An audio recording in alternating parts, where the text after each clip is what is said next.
Adam, obviously, Adam's talked about it, but as you see things, what is your take? Obviously, the tragedy that's going on with the pandemic, but with apropos the league, do you see a scenario that it could get started, or sort of things about Florida, but is Christmas possibly a logical alternative, a goal to shoot for?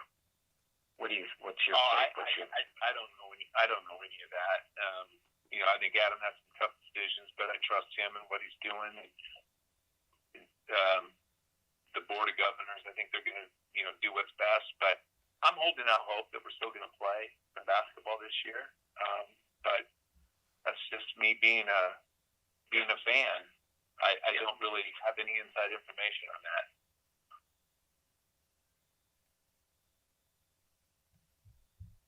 Hey, Danny, it's John Corrales. There's going to definitely be some sort of impact on the salary cap, even though you might not know exactly what it's going to be. How does that change your preparation for next season and the season moving forward? Yeah, John, I think that's a good question. But all we can do is try to project the best we can, and that's what we've always done. And our guys that are the projectors of the salary cap, Bill Reichsfelder mostly, has done a fantastic job over the many years. So I'll just listen to what they have to say, and we'll get the updates from the league as they come in. But right now, I'm just preparing for free agency, preparing for the draft, and watching a lot of film and controlling the things that I can control. Have you gotten any sense from the league as to a sort of specific number, a ballpark even? Nope, have not. Those projections haven't come out. Matter of fact, it's crazy, but sometimes those projections get leaked to you guys before we even get them. So I'll be waiting to hear from you guys to tell me the new salary cap projections.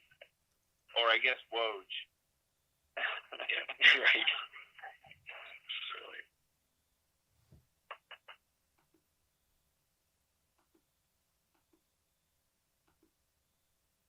Hey, Danny, it's Mike Italia. I hope you're doing well, staying safe.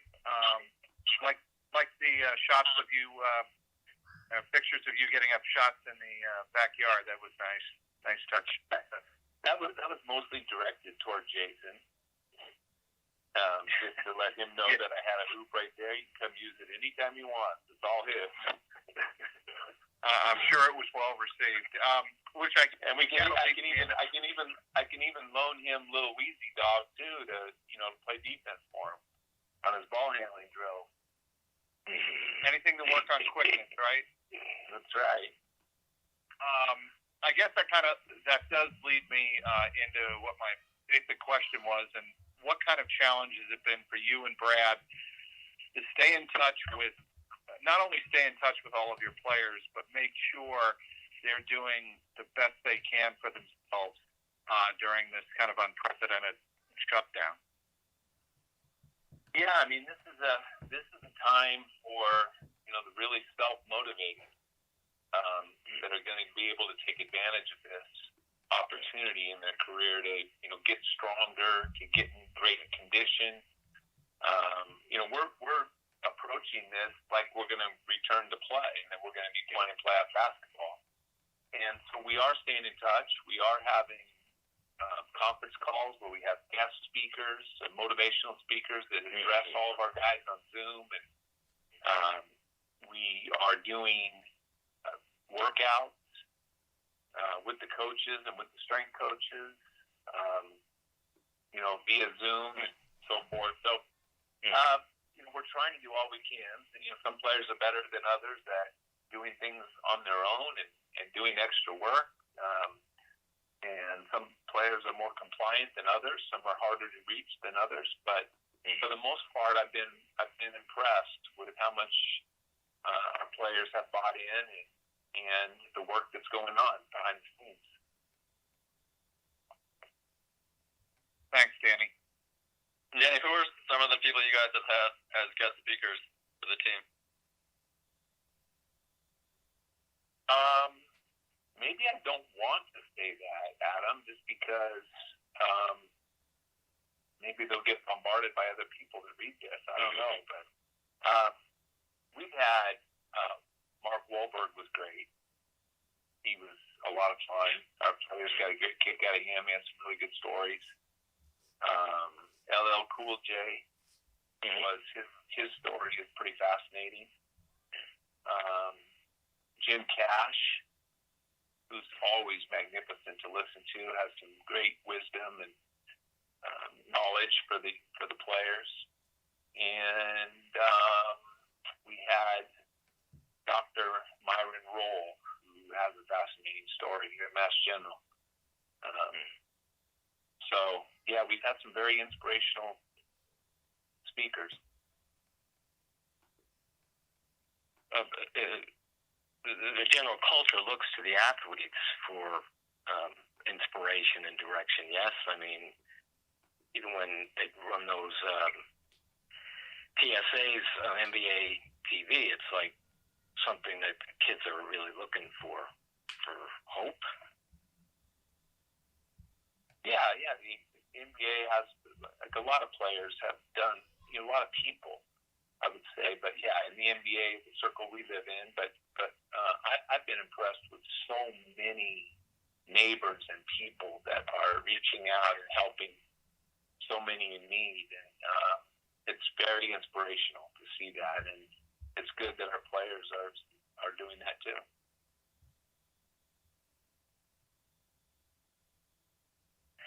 Danny, you mentioned that you're preparing for the draft and free agency. How difficult is that when you don't know if the current season is over?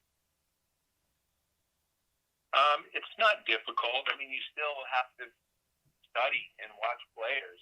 You still have to do background checks and gather information on players, and you still have to keep working and preparing as if the draft is going to happen on June 25th until we hear otherwise.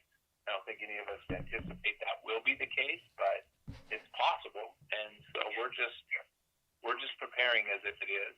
And we've been allowed to do some calls with some of the seniors, but they haven't got the underclassmen list out yet. We won't be able to have any communication with them until after that. But yeah, there's a lot of preparation.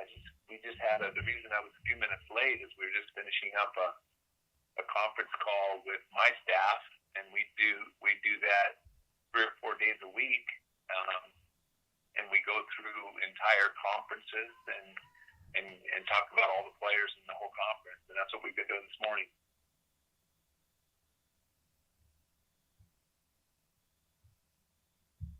Well, you've seen, that's one of your strengths is you've seen kids over and over and over, but how much would the individual workouts be missing, or the Chicago missing, Virginia? How much would that subtract from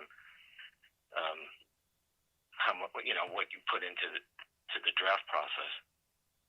Yeah, I can just give you a few examples, but let's just take Rajon Rondo as an example. Yep. Had I not been able to see him in the draft workout and sat down and talked with him and looked into his eyes and listened to his, I don't think I would have drafted him. Mm-hmm. And so I think that there is value in that. At the same time, we drafted Avery Bradley without any draft workouts. Yeah. Drafted Steve Nash back in our Phoenix day without a draft workout. So I think that you don't always get guys in for draft workouts, so you have to be prepared to take guys. And so that's why we're doing so much homework at this time and taking advantage of getting ahead of the game in case we don't get draft workouts, and so we'll be prepared. Yep. Danny, how much does losing the conference tournament and March Madness affect your ability to evaluate how players perform under pressure situations, especially for freshman players? Good question. I think it does some. I think sometimes we overvalue a game performance in a big game, in a big moment. But yeah, I mean, first of all, it's the most fun time of the year. Conference tournaments, getting ready for the playoffs. It was killing me. The Masters, like oh man, we're missing out on a lot. And the Red Sox opening day and early part of baseball season. So anyway, it has been fun being at home though and watching past Celtics games with my kids and my younger boys in particular that don't really have the memories of Larry Bird and Michael Jordan and so forth. It's been kind of fun. Hey, Danny, to that point, I assume everybody on the call watched the documentary on Sunday. You played a pretty prominent role in part of it, at least. I was just curious if you got a chance to watch that and kind of what your recollections were of that series against the Bulls and the way that Michael played in it. Yeah, I did watch. I watched it with my family and with my boys and my two youngest boys and their wives, and it was fun because, like I said, they didn't have much recollection of it. And when I would chime in to make a comment on something that was going on in it, they pretty much gave me the hush. Like, we're listening to this. We don't care what you have to say. We want to listen to this documentary. So they were really, really into it. And that was kind of fun to see how excited and interested they were and how little they knew of that whole era and just how little they knew about Michael, not just as how good of a player he was. They've obviously heard that, but, they're just intrigued by who he was. Hey, Danny, going back to the team building and the uncertainty, how much of a ripple effect do you think this is going to have, not just on your preparation and free agency and maybe signing your own guys here, but beyond this, how is this going to impact the league next season, and how much of a ripple effect do you think it's going to have? I honestly don't know. I mean, we don't even know if we're going to play or when we're going to play. So, that's just, hypothetical conversations that I don't really get that involved in. Listen, every team is going to be the same for every team, and whatever happens, happens. And right now we're preparing to play, come back and play, and that's all we can do. And we're preparing for the draft, and we're preparing for free agency, and there's nothing else we can do except keep our players prepared and to be prepared for whatever comes our way. And having heard what you said about hypothetical, what about, you can hypothetical one more time, playing in an empty gym? I mean, is that something that it's really conceivable? Yes. I mean, being as contagious as it is, and a vaccine possibly 6 months to a year away, right? I mean, what about playing in an empty gym? Yeah, it's not as much fun. It's not ideal, but it's better than not playing. Listen, I've gone to college games and high school gyms, and there's like 40 or 50 people in the building, and it's still a good game. I've been involved in practices where there are 0 fans in the room, and it is intense, and it is a battle. Matter of fact, there's many times I've said, I wish you guys would play as hard against our opponents as you play against one another. And so I think that it's not ideal, but I think it could work.